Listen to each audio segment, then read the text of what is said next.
La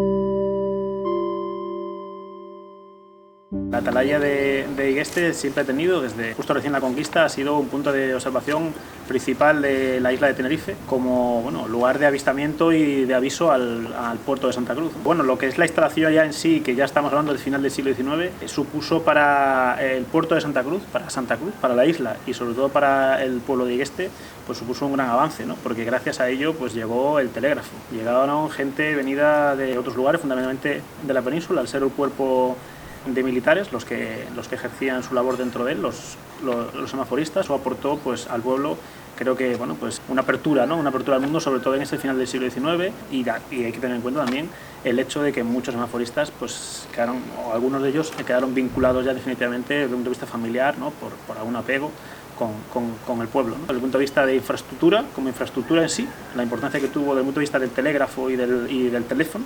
El embarcadero, que eso también es clave para el pueblo, nutría de enseres, de víveres y de personas al semáforo. Sirvió poder tener una mejor comunicación con el puerto de Santa Cruz para sacar y traer carga, y la mejora del camino de subida a la atalaya con lo que es conocida como la carretera, que es el camino de acceso al semáforo. Este semáforo que tenemos aquí es uno de los muchos ejemplos de semáforos marítimos que poblaron las costas de España, de Europa y de otros continentes a lo largo de ese final del siglo XIX.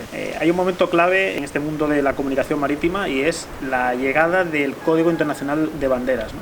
Y eso hace que la comunicación entre buques y tierra, buques y puerto, buques en este caso semáforos, mejore considerablemente. Y también entre buques y buques, claro. Toda esa serie de mejoras que llegaron a lo largo de esa segunda mitad del siglo XIX propició que las naciones más bollantes en ese momento pues se nutrieran sus costas de infraestructuras de este tipo. Es clave el Reino Unido con la creación del Código de Señales, y es clave sobre todo Francia, porque llegó a tener 172 semáforos nutriendo todas las costas de la Francia metropolitana, o sea, lo que es la Francia continental, Córcega y todas las colonias que tenía en ese momento Francia, ¿no? Australia llegó a tener 100, otras naciones, por ejemplo, Nueva Zelanda 29, Gran Bretaña 60, se nota ahí la gran influencia del Reino Unido.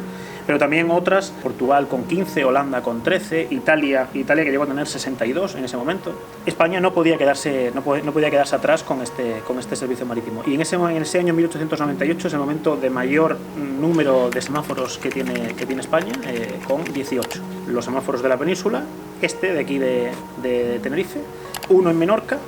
Y hay que tener en cuenta, en ese momento todavía Cuba, Puerto Rico y Filipinas eran posesiones españoles, y también llegaron a tener semáforos.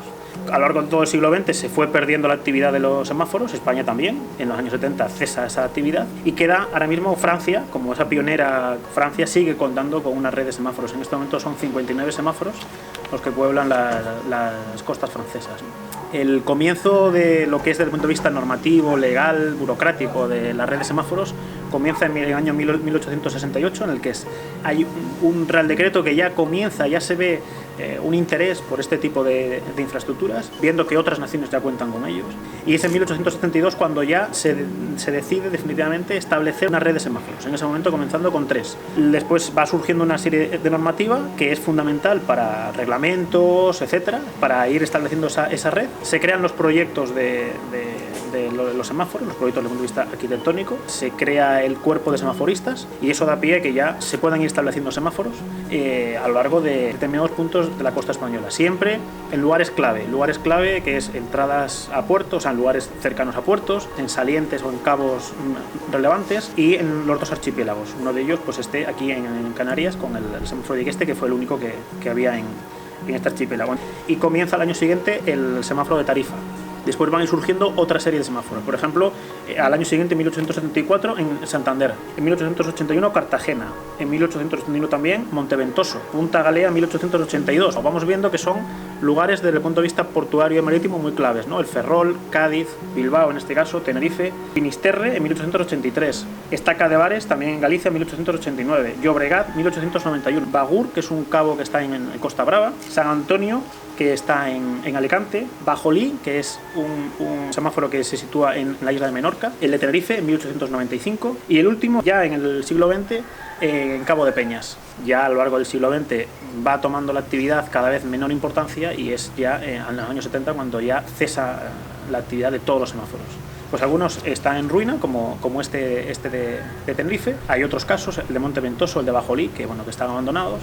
Hay casos curiosos como el de Finisterre y el de Bares, que son 2 hoteles actualmente. El de Cabo de Peñas, que comenté, sigue siendo público, pero es un lugar de avistamiento de aves y un centro de interpretación. El porqué de situar un semáforo en esta atalaya, pues está claro que es sobre todo porque es un promontorio, un lugar elevado. Desde el punto de vista de la observación en el mar, cuanto más cercanía al mar tengas, lógicamente, y más altura, pues mejor es la observación. Pero hay que tener en cuenta que el semáforo no solamente observa, el semáforo observa y se comunica con los buques y que los buques se comuniquen con él. Y a su vez también comunicarse o tener relación con el puerto, con un puerto cercano, un lugar al que enviar la información en tierra. La atalaya de Igueste es fundamental desde ese punto de vista a lo largo de 5 siglos para el avistamiento del mar y la comunicación con Santa Cruz. La comunicación con Santa Cruz se hacía a lo largo del siglo XVI, XVII y XVIII pues con humo, banderas, grandes banderolas, fuego. A lo largo del siglo XIX fue mejorando la técnica, se crea un código de señales con banderas y además pues dispone del telégrafo y del teléfono. También desde el semáforo al lugar al que quieres dar el aviso ya no es tan importante, ¿no? Pero sí es importante estar cerca del puerto para que el tendido llegue, ¿no? Esta es la última atalaya vista desde el puerto de Santa Cruz, desde la que se ve el noreste de Anaga, o sea, el mar al noreste de Anaga, y se ve al mismo tiempo el puerto de Santa Cruz. Y muchos de los otros semáforos de la red española tenían esa relación similar. Santander con el puerto de Santander, la de la ría de Bilbao con Bilbao, había una comunicación, había una visual directa o prácticamente directa con el puerto, ¿no?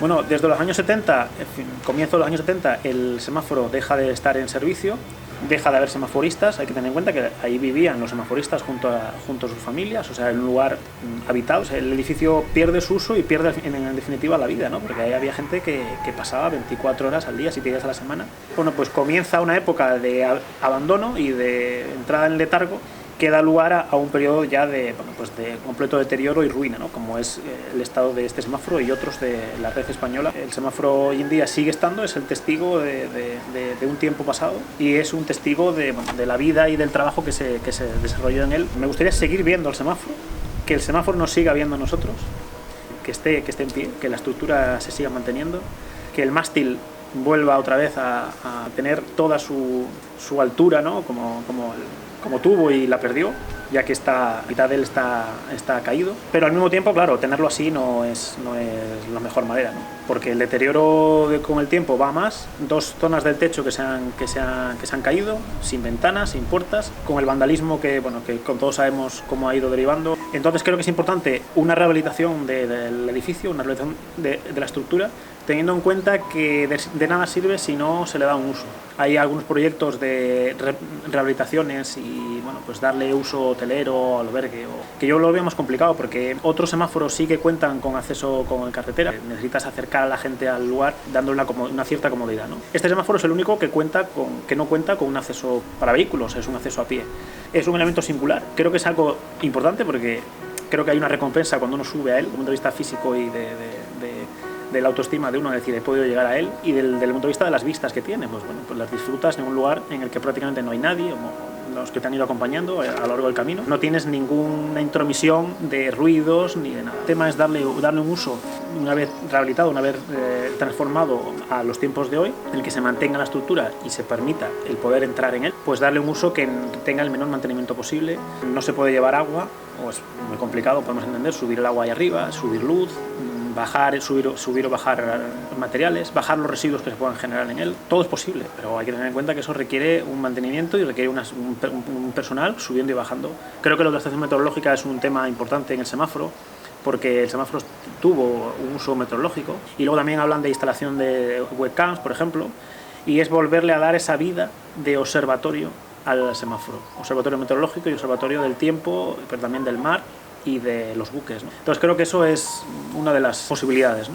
Hay muchas otras, seguro que habrá. Lo que hay que tener en cuenta es que no se puede quedar así y que hay que actuar, y creo que pues hay que buscar una salida.